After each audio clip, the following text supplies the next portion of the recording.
Hey everyone, welcome back to the MCQ series. तो जैसे कि आप जानते हो कि हम कर रहे हैं आपके टर्म 1 की प्रिपरेशन, एमसीक्यूज की प्रैक्टिस। अभी तक हम बहुत सारे चैप्टर्स कवर कर चुके हैं। आज हम करने वाले हैं rules of debit and credit. Rules of debit and credit के 10 एमसीक्यूज की प्रैक्टिस करेंगे। उसके थ्रू हम चैप्टर को रिवाइज करने की कोशिश भी करेंगे। Right, so without wasting any time आज की क्लास शुरू करते हैं। और एमसीक्यू नंबर 1 आपकी स्क्रीन पे ये रहा, ध्यान से देखो। Which of the following has a credit balance? इनमें से कौन सा ऐसा अकाउंट है जिसका क्रेडिट बैलेंस होता है? तो जब आपसे ये पूछा जाए कि इनमें से किसका क्रेडिट बैलेंस है, किसका डेबिट बैलेंस है, तो उसका मतलब क्या है कि जब भी अकाउंट का बैलेंस इंक्रीज होगा, जब भी अकाउंट का बैलेंस इंक्रीज होगा तो वो क्रेडिट होगा। इसका मतलब क्या है कि उस अकाउंट का क्रेडिट बैलेंस है। अगर उस अकाउंट का बैलेंस इंक्रीज होने पे वो डेबिट होता है तो इसका मतलब उसका डेबिट बैलेंस है। ये बात समझ में आती है? आपसे पूछा क्या गया है इनमें से किसका बैलेंस क्या होता है? क्रेडिट। कैरेज इनवर्ड, तो सबसे पहले तो ये बताओ कैरेज इनवर्ड होता क्या है? कैरेज इनवर्ड बिजनेस के लिए होता है एक्सपेंस। क्या होता है? एक्सपेंस। और एज पर मॉडर्न क्लासिफिकेशन जब भी एक्सपेंसेस का बैलेंस इंक्रीज होता है तो वो क्या होता है? डेबिट। तो क्या इसका क्रेडिट बैलेंस है? नहीं। डिस्काउंट रिसीव्ड, अब डिस्काउंट रिसीव्ड बिजनेस के लिए एक तरह से क्या होता है? Revenue, income. क्या होती है? इनकम। और एज पर मॉडर्न क्लासिफिकेशन जब भी इनकम इंक्रीज होती है, इनकम का बैलेंस इंक्रीज होता है तो वो क्रेडिट होता है। तो इसका मतलब क्या हुआ कि डिस्काउंट रिसीव्ड ऐसा अकाउंट है जिसका क्या है? Credit balance. आंसर आपका क्या आ गया? Option number B. बाकी दो जो है कैरेज आउटवर्ड और डिस्काउंट अलाउड, ये दोनों भी क्या होते हैं? एक्सपेंस होते हैं। तो इनका कौन सा बैलेंस होगा? Debit balance. Okay, MCQ number 2 देखो। Open a T shape account for machinery and put the transactions on the proper side. आपको टी शेप अकाउंट बनाने के लिए बोला गया है। क्वेश्चन क्या है? What is the balance of machinery account? तो जब आप मशीनरी अकाउंट बनाओगे आपको बताना है कि मशीनरी अकाउंट का बैलेंस कितना आ रहा है। कैसे बनता है टी शेप अकाउंट? ध्यान से देखो, मशीनरी अकाउंट। तो टी शेप का मतलब क्या होता है कि हम एक बनाएंगे टी शेप ऐसे। उसके बाद हम क्या करेंगे, आपको ये पता होना चाहिए कि भाई मशीनरी बिजनेस के लिए क्या है? मशीनरी बिजनेस के लिए एसेट है। क्या है? एसेट। और एसेट क्या होता है? एसेट का बैलेंस जब भी इंक्रीज होता है तो उसको आप डेबिट साइड लिखते हो, और जब भी डिक्रीज होता है उसको आप क्रेडिट साइड लिखते हो। ये बात क्लियर है? सबसे पहले है मशीनरी परचेज्ड 40,000। आपने मशीनरी परचेज की है तो कहाँ लिखोगे? Debit side. ये आपने लिख दिया 40,000, मशीनरी परचेज, बिल्कुल सही। मशीनरी सोल्ड, आपने मशीनरी सेल कर दी मतलब बैलेंस डिक्रीज हो गया, ये आप लिखोगे क्रेडिट साइड 10,000। क्लियर हो गया? मशीनरी परचेज अगेन, अगेन आप कहाँ लिखोगे? Debit side.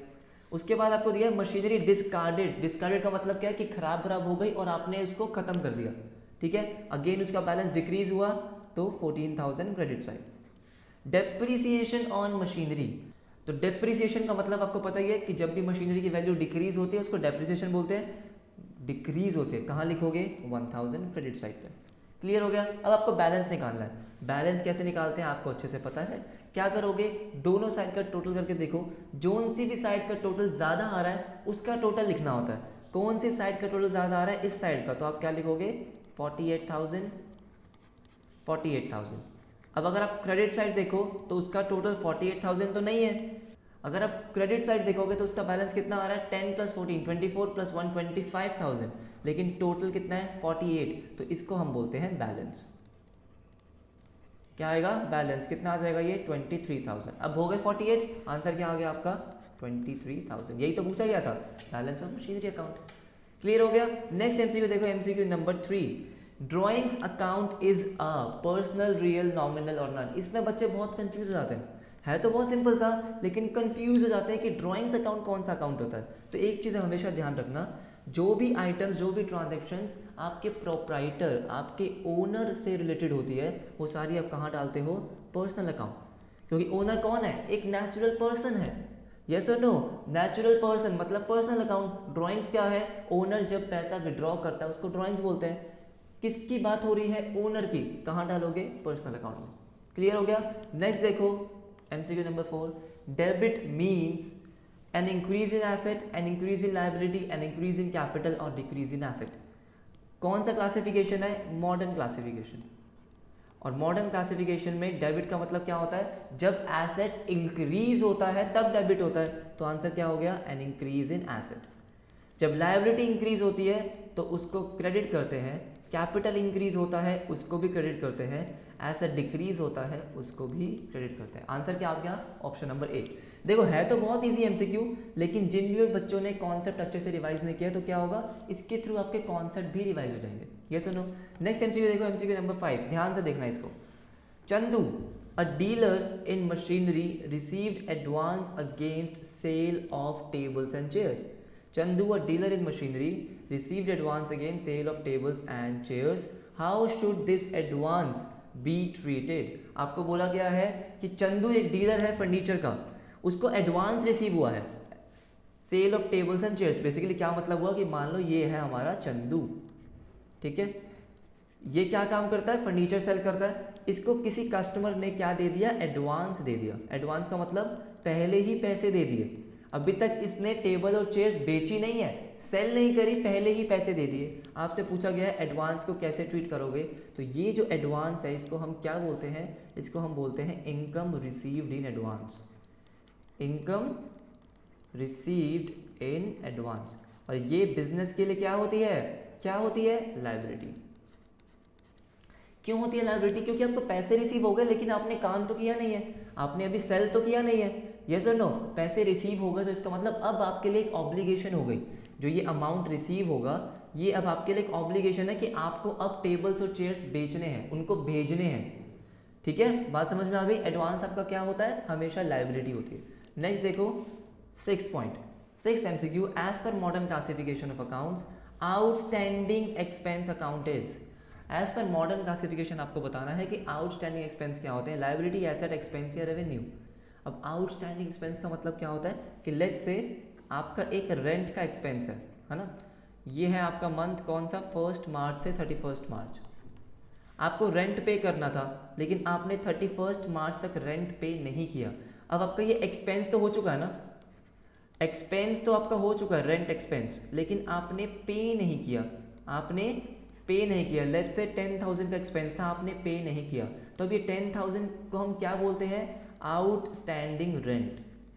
आउटस्टैंडिंग रेंट का मतलब क्या है कि आपकी पेमेंट ड्यू तो हो गई थी, आपको देनी तो थी लेकिन आपने अभी तक दी नहीं, ड्यू बट नॉट पेड, उसको बोलते हैं आउटस्टैंडिंग। तो ये 10,000 आपको साफ साफ पता चल रहा है कि आपके लिए क्या है, लायबिलिटी। लायबिलिटी क्यों है, क्योंकि अमाउंट पेएबल है। अगर जहां भी अमाउंट पेएबल आता है वो लायबिलिटी होती है। तो ये 10,000 क्या है, पेएबल, आपने पे नहीं करे तो क्या हो गई, ये लायबिलिटी।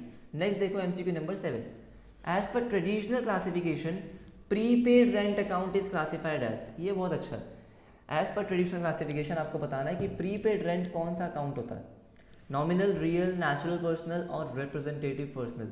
बहुत सारे बच्चों ने बोला होगा नॉमिनल, क्योंकि प्रीपेड रेंट आपको लग रहा होगा कि एक्सपेंस होता है। मैंने पहले भी समझाया था जब हमने ये चैप्टर किया था कि कोई भी नॉमिनल अकाउंट हो, जैसे रेंट जो है वो एक नॉमिनल अकाउंट है। क्यों, क्योंकि एक्सपेंस है, क्या है, एक्सपेंस, और सारे एक्सपेंसेस कौन से होते हैं, नॉमिनल अकाउंट।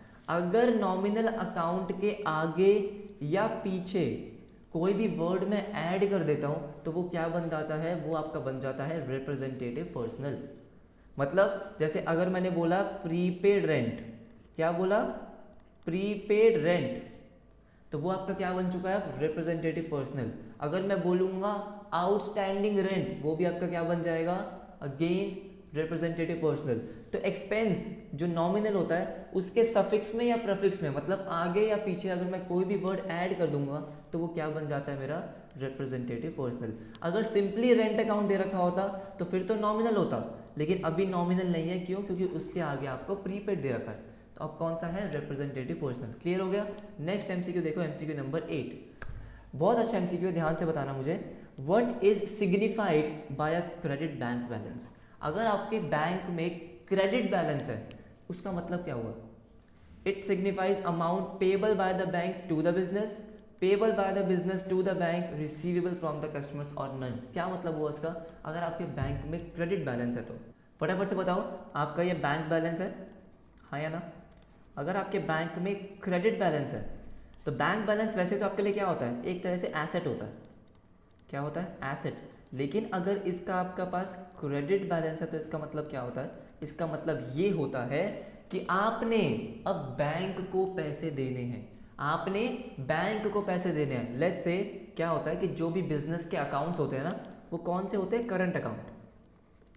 अब करंट अकाउंट में ना आपको एक एडवांटेज मिलता है। क्या मिलता है? कि लेट्स से कि आपके अकाउंट में बैलेंस था 20,000 का, लेकिन आपको पेमेंट करनी है एक कितने की? 30,000 की। कितने की?